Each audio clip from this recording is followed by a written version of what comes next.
The father grunted again and did not pay any further attention. Vicente was earlier than usual that evening.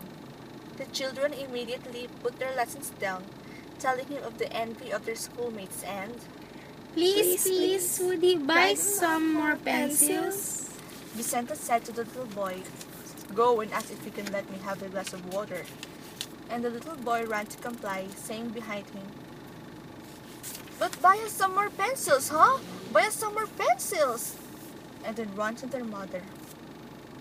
Vicente held the little girl by the arm and said gently, "Of course, I will buy you more pencils, as many as you want." And the little girl giggled and said, Oh, and then I will tell my friends and they will envy me for they don't have as many or as pretty. Vicente took the girl up lightly in his arms, holding her under the armpits, and held her to sit down on his lap, and he said, still gently, "What are your lessons for tomorrow?" And the little girl turned to the paper on the table, where she had been writing with a jumbo pencil, and she told him that was her lesson, but it was easy. "Then go ahead and write, and I will watch you," Don't hold me on your lap. said the little girl. I am very heavy and you will get tired. The man shook his head and said nothing, but held her on his lap just the same. The little girl kept squirming, for somehow she felt uncomfortable to be held thus. Her mother and father always treated her like a big girl. She was told never to act like a baby. She looked around at Vicente, interrupting her careful writing to twist around. His face was all in sweat, and his eyes looked very strange, and indicated to her that she must turn around, attend to her homework, and she was writing. But the little girl felt very queer. She didn't know why. All of a sudden, she was immensely frightened, and she jumped up away from Vicente's lap. She stood looking at him, feeling that queer, frightened feeling, not knowing what to do. By and by, in a very short while, her mother came down the stairs, holding in her hand a glass of sarsaparilla. The little boy followed her. The mother said, "I brought you some sarsaparilla, Vicente." But Vicente had jumped up too, as soon as the little girls had jumped from his lap. He snatched the papers that lay on the table and held them on his stomach, turning away from the mother's coming. The mother looked at him, stopped in her tracks, and advanced into the light. She had been in shadow. Her voice had been like a bell of safety to the little girl, but now she advanced into the glare of the light that held like a tableau of the figures of Vicente, holding the little girl's papers to him, and the little girl looking up at him frightenedly, in her eyes dark pools of wonder and fear and question. The little girl looked at her mother, and saw the beloved face transfigured by some sort of glow. The mother kept coming into the light, and when Vicente made as if to move away to the shadow, she said very low, but very happily, "Do not move." She put the glass of soft drink down on the table, wherein the light one would watch the little bubbles go up and down in the dark liquid. The mother said to the little boy, "Oscar, finish your lesson." And then, turning to the little girl, she said, "Come here." The little girl went to her, and the mother knelt down, for she was a tall woman, and said, "Turn around." Obediently, the little girl turned around, and her mother passed her hands over the little girl's back. "Go upstairs," she said. The mother's voice was of such a heavy quality and of such awful timbre that the girl could only nod her head, and without looking at Vicente again, she raced up the stairs. The little boy bent over his lessons. The mother went over to the cowering man and marched him with a glance out of the circle of light that held the little boy. Once in the shadow, she extended her hand, and without any opposition took away the papers that Vicente was holding to himself.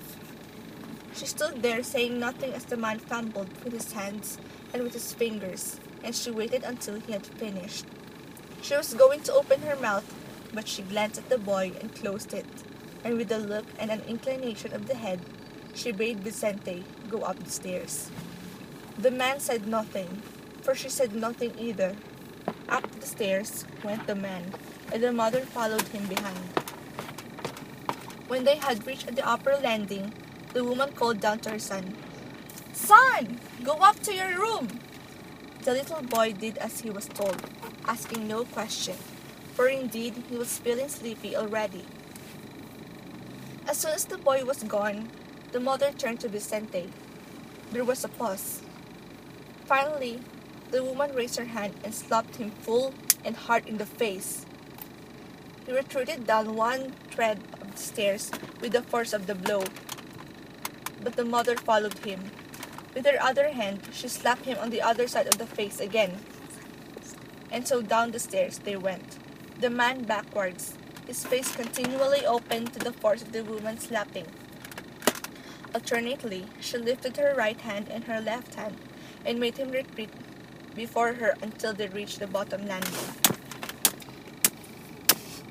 He made no resistance, offered no defense.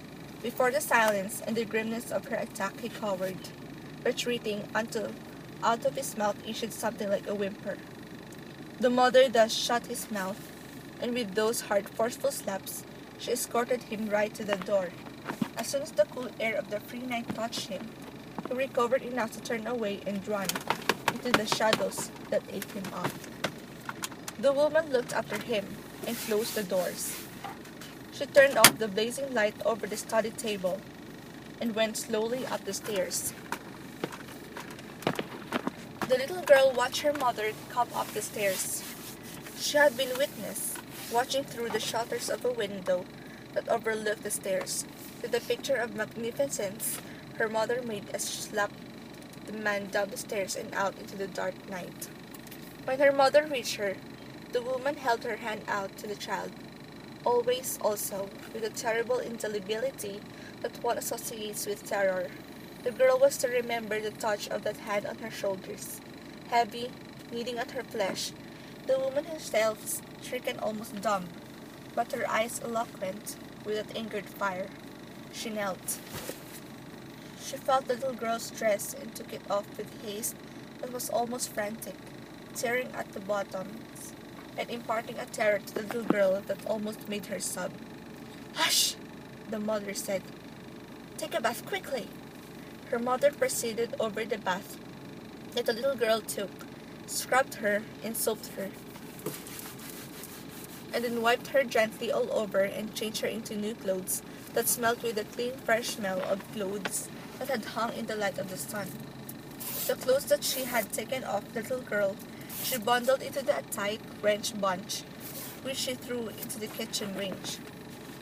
"Take also the pencils," said the mother to the watching newly changed child.